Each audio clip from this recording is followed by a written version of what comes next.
Dr. Barry, London News, coming from outer space, obviously.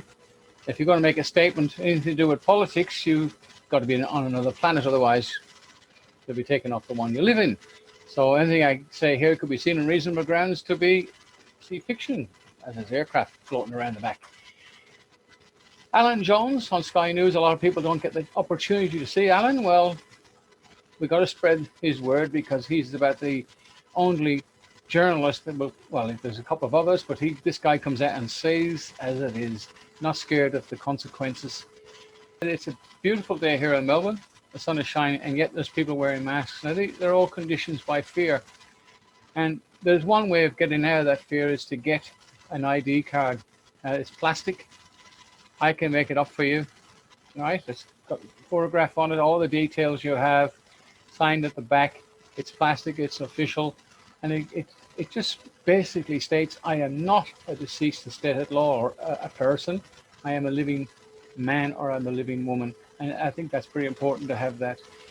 Anyway, without anything further to say, have a look at Alan and spread the word around and try and get the message out to the people we call sheep, because they're just scared out of their living lives that there is something out there, and it's just a worldwide conspiracy created by one world government, and we know that. So I'm speaking from space to you, and as you can see, the ship's gone. I'll probably grab one of these and I'll be back down there very shortly. Our first common law case is going ahead at the end of this month. It's a small case, it's just to get the things off the ground, and it will make a big effect on certain people, right? We have a number of cases coming up for adjudication, if you like, and we're going to need some little bit of help there. If you want to donate some money, because at the moment myself and one other is putting money in to get things organized, and it's an endless pit. If you want to make a donation to the Common Law Foundation, it's got a number of signatures to take money out, so everything will be above board and it can be seen at any time. All the information you require is at the back of this video. That includes addresses for ID cards, and some people say, oh, we never see it, how can we contact you? If you don't like what I got to say or anybody else, it's not compulsory watching, so we all understand that. Go to the end and fast forward and have a look and you'll get the information. Please help us. If you're in Melbourne and you can help out with the Common Law Court International, do so. But if you want to make a donation, it would be greatly appreciated. We do need some help. We have the enforcement section set up with the sheriffs. We have some of the initial stuff done already, but we do need help. Anyway, watch Alan Jones and see how we go. Cheers. Well, look, one of the most staggering dollops of nonsense this week was from Daniel Andrews, who said that he's running a tighter coronavirus ship than is the case in New South Wales. And wait for it, I lead higher standards. He must have a hide as thick as that of a rhinoceros. He justifies limiting the increase on international arrivals to Victoria on the fact that, quote, we will have less capacity because we have a different model. I lead higher standards. I mentioned last night about 40,000 Australians who can't get home. New South Wales and Queensland are doubling their intakes, but don't worry. Daniel Andrews has told us he's made about 50 improvements to Victoria's quarantine program. Aren't we glad of that? Because the bloke with self-proclaimed higher standards is now forced to acknowledge that the hotel quarantine cluster in Victoria has grown to more than 11 cases. How many in Queensland, Daniel? Who have doubled their intake of international passengers. How many in New South Wales? The higher standards are such that the Melbourne outbreak has led South Australia to close its border from the Greater Melbourne area from midnight last night, and now Queensland a few hours ago, as a result of Daniel Andrews' higher standards, is reimposing border declarations for people travelling from Victoria from 1 a.m. Saturday. Where does this nonsense end? Every case seems to be the response from these so-called leaders as if the patient had been bitten by a brown snake. When are Australians going to wake up that Daniel Andrews can boast dishonestly about higher standards, but he joins a long line of so-called leaders in this coronavirus response who aren't really leaders, bootlace? The alarmism that has dogged us in relation to coronavirus and the fear that's been injected into the population and still exists today has to be dismantled. The federal Liberal MP Kevin Andrews, no relation, recently unsuccessful in pre-selection for the seat of Menzies, addressed this brilliantly at the end of last year in a piece for The Spectator magazine when he said, and I quote, I never thought I'd live in a police state. Surely democratic Australia would remain a bastion of freedom in which any restrictions were a last resort, applied precisely, consistently and proportionately to a clearly identified threat that can no longer be said in the state of Victoria. Kevin Andrews, not Daniel Andrews, Kevin Andrews, the outstanding Conservative thinker who still holds the seat of Menzies and has in the National Parliament since 1991. Sadly, we lack the kind of splendid thinker that Andrews is. In relation to Premier Andrews boasting of higher standards, Kevin Andrews reminded us that in Melbourne, most residents last year were placed under house arrest for 23 hours a day, I quote. Movement where people was restricted to a 5-kilometre radius, businesses closed for weeks and jobs destroyed. The state parliament, he said, was closed on the orders of a mid-ranking bureaucrat. Further, quote, a pregnant woman arrested in her own home for posting on a Facebook page and surveillance cameras set up in public parks, unquote. Now, I say this because why do we seem to forget all this? Surely we can't allow Daniel Andrews and his government to get away with this dictatorial behaviour. Don't politicians deserve to be punished for this denial of basic freedoms? Are these the higher standards Daniel Andrews is talking about? How has the population been so ready to accept, even embrace, this state of affairs? Kevin Andrews answers this in a brilliant piece of writing about the Daniel Andrews with self-proclaimed higher standards, and I quote, "Fear has been corralled for the purpose of imposing autocratic rule. The potential spread of COVID-19, the rate of infection, and the projected number of deaths was exaggerated from the outset. Requests for the modelling," writes Kevin Andrews, "modelling employed were ignored or rejected. There was no consultation," he says, "about the proportionality of the response or the impact on the economy." Writes Kevin Andrews, whole communities were placed in lockdown when the actual deaths were in aged care homes and the infections a consequence of a failure of quarantine, inadequate testing and poor tracing. He says these failures were used to generate more fear in the community. And remember, writes Kevin Andrews, quote, "as deaths spiralled into the hundreds, no one accepted responsibility." Writes Kevin Andrews, not the Chief Medical Officer, not the Commissioner of Police, not the Emergency Management Commissioner, not the relevant ministers, and certainly not the Premier. And this about the Premier of higher standards, writes Kevin Andrews, "Daniel Andrews' fear has fuelled division in the community between police and citizens, between residents of Melbourne and rural Victoria, residents of different states. A ring of steel was imposed on different communities. Borders are closed and interstate travel virtually banned. People are encouraged to dob in anyone whom they suspect to be breaking the rules." Unquote. Well, if these are the higher standards, none of us want to see the lower ones. The cult of Dan seems to excuse and defend anything the Premier says and censures and disparages any criticism of him. He won't appear on this program. He won't allow himself to be challenged. But mark my words, as Kevin Andrews wrote, and I quote, "all the hallmarks of a totalitarian regime are emerging. The cultivation of an atmosphere of distrust and the feel of citizen against citizen, the overuse of police and regulatory powers to restrict movement." Writes Kevin Andrews, and I quote, "witness the daily media conferences of the Victorian Premier, the possessor of all detail, the bearer of all knowledge, continually blaming the citizenry for the failures of his administration." Unquote. And these are supposedly the higher standards. Splendidly, Kevin Andrews quotes the 19th century observer of the American democratic experiment, Alexis de Tocqueville, who argued that eventually liberal democracies, this is the warning, would lose their liberty.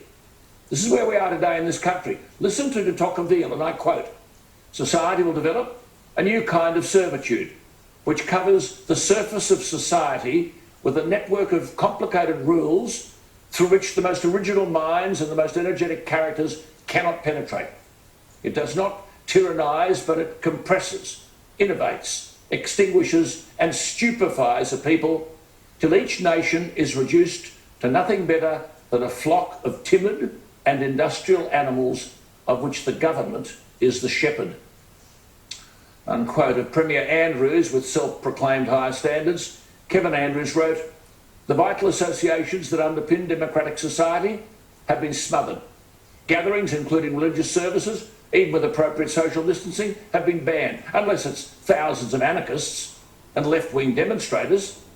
Writes Kevin Andrews tellingly, there are many lessons from the pandemic, amongst them the need to ensure that future responses are proportionate to the risks, precise in their breadth and consistent in their application. Personal responsibility, he writes, underpins democracy. It, not authoritarian power, must be the foundation of our future action, unquote. I'm telling you, we swallow this Daniel Andrews rubbish about higher standards at our own risk. I've said over and over again, and I'll say it again, Australians have got to start reclaiming their country and their freedoms from Canberra down. Well, just following on what I was saying about Daniel Andrews, it was 25 years ago that the then president of the Czech Republic, Václav Havel, spoke at our National Press Club 25 years ago. He talked about a crisis of authority from the perspective of Czechoslovakia of one who'd suffered totalitarianism. Now think of it. As Kevin Andrews said, from the Prime Minister down, quote, the daily media conferences of the Victorian Premier, the possessor of all detail, the bearer of all knowledge, continually blaming the citizenry for the failures of his administration. Well, but of course to suggest it might be is to be accused of dealing with conspiracies. But from coronavirus we have seen the growth of state power. And even though in the world there are 104,000 patients with coronavirus who are critical, that represents 0.0013% of the population. Yet leaders are hanging on to this power. I spoke to Maurice Newman about this last year. He made the outstanding point of these leaders, ours included, so-called liberal leaders. I quote Maurice Newman, no doubt they view individual freedom as an optional extra, not an inalienable right, and want their new powers to become a normal part of governing, unquote. Significantly, he went on about these people who are so-called governing.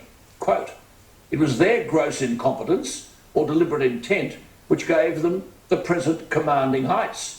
First, despite clear evidence of COVID's virulence, the World Health Organization kowtowed to Beijing by playing down the risks of infection.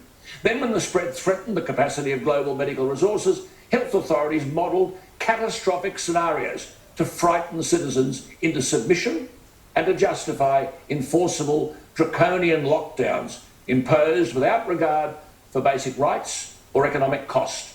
Much of the quote-unquote expert advice relied upon has been exposed as politically biased, not scientifically based. Well, back to my point. What is the agenda here? President of the European Bank, the Secretary General of the United Nations, the World Economic Forum, remember it. They say that after COVID, climate action must be top of the agenda. And the forum's founder and executive chairman is a professor, Klaus Schwab, an 82-year-old German economist who is co-author of a book called The Great Reset. 3 big words. To quote, make society fairer, smarter and greener, and to get humanity off the road to climate catastrophe. A great reset, he calls it, at the book launched last year, to quote, make the world work with nature rather than exploit the natural world, unquote. If businesses start to prioritise nature, that could add 395 million new jobs globally by 2030, unquote. Make no mistake, the left are in the ascendant. This fellow Schwab has said, quote, the changes we've already seen in response to COVID-19 prove that a reset of our economic and social foundations is possible. Well, it goes without saying that Trump was a major obstacle to all of this, hence the emphasis on a decarbonised economy and talk that, quote, companies should serve all stakeholders, not just shareholders. Is this a threat or is it not? I think we're kidding ourselves if we don't take this seriously. James Delingpole is an English writer, journalist and columnist. He's published novels and political books. He's published articles rejecting the so-called scientific consensus on climate change, and he opposes wind power. He wasn't born with a silver spoon in his mouth. He's the son of a factory owner, but a graduate of Oxford University in English language and literature. He argues we must understand the meaning of the Great Reset and its impact on our civilisation. We've spoken to James before, but he joins us again. James Delingpole, thank you for your time. Much appreciated. I mean, these people are seeking to transform the world economy, aren't they? Yeah, I think there's a question that a lot of people are asking right now, and you just asked it again, which is why are they doing this? And the answer is quite simply, this is a coup by the globalist elite. It's happening in your country, it's happening in my country, we've seen it's happened in America. These guys are very serious about their plan, which ultimately is to reduce us to the status of serfs, which of course elites have done throughout the ages. I mean, the Western democracy is actually a relatively uncommon phenomenon. The freedoms we enjoy, we're reverting in a way to the historic norm where a tiny elite controlled the people and crushed them, crushed their spirit. Yeah. And the World Economic Forum produced a video in 2016 in which this starry-eyed young person said, "Welcome to 2030. I own nothing, I have no privacy, and life has never been better." Well, it doesn't sound like a better life to me. It sounds horrible where we don't own any property. No, so that's right. Who does own the property? They've made this point over this great reset. There'll be no money, no private property, no democracy. Some big outfit will take over all our debt. We'll have no debt, whatever, your credit cards, your bank loans, all that sort of stuff. But in return, no money, no private property, no democracy. Every key decision, and what you do for a living, how much stuff you consume, as you've said, will be decided by a remote, unaccountable elite. This is not conspiracy. This is what these people are saying. Yes. It is a conspiracy. It's not a conspiracy theory, though. Right. It's not a conspiracy theory when they're telling you what they're doing, when they're putting out websites, when they're holding an annual conference attended by everyone from President Xi of China to Angela Merkel to President Putin. They're all there. The WEF is not to be discounted. It's a serious organisation, and its plan is serious. The only thing we've got going for us is that they are few and we are many. We need to wake up. Good on you. I mean, Trudeau has said, the Canadian Prime Minister, this pandemic has provided an opportunity for a reset, to reimagine our economic systems that actually address global challenges like extreme poverty, inequality and climate change. I mean, it all sounds innocuous, doesn't it? But it brings us back to this Professor Schwab. I mean, he has said, post-coronavirus, the world must, quote, act jointly and swiftly to revamp all aspects of our societies and economies. Surely, James, we're mad if we don't take heed. We are mad if we don't take heed, and we have to resist. It's unfortunate. I think we've all enjoyed decades of peace, but this is our World War III. It's just not the world war we expected. It's not a fighting war. It doesn't involve guns and rockets and things. It does involve taking control of our freedoms and grabbing them back from the people who are stealing them from us. Good on you. Great to talk to you. We'll talk again. Keep up doing the good work. I'd like to think there were more on our side than the other side. I somehow doubt it, but it doesn't stop us fighting the fight, James. Lovely to talk. Keep well. Anyhow, thanks for watching that. Oh, I got a duck again. I hope you enjoyed it. Alan is one hell of a guy. Thank God for people like him, and try and spread the word out there, guys. And all the information you need is at the back of the video. All right? Don't forget that. People ask for it, and just fast forward to the end if you like. Anyway, London News, Dr. Barry, sign off. Thanks for watching. Bye. Congressman, because I wouldn't know what to tell you to write. I don't know what to do about the depression and the inflation and the Russians and the crime in the street. All I know is that first, you've got to get mad. You've got to say, I'm a human being. God damn it. My life has value. So, I want you to get up now. I want all of you to get up out of your chairs. I want you to get up right now and go to the window, open it, and stick your head out and yell, I'm as mad as hell, and I'm not going to take this anymore!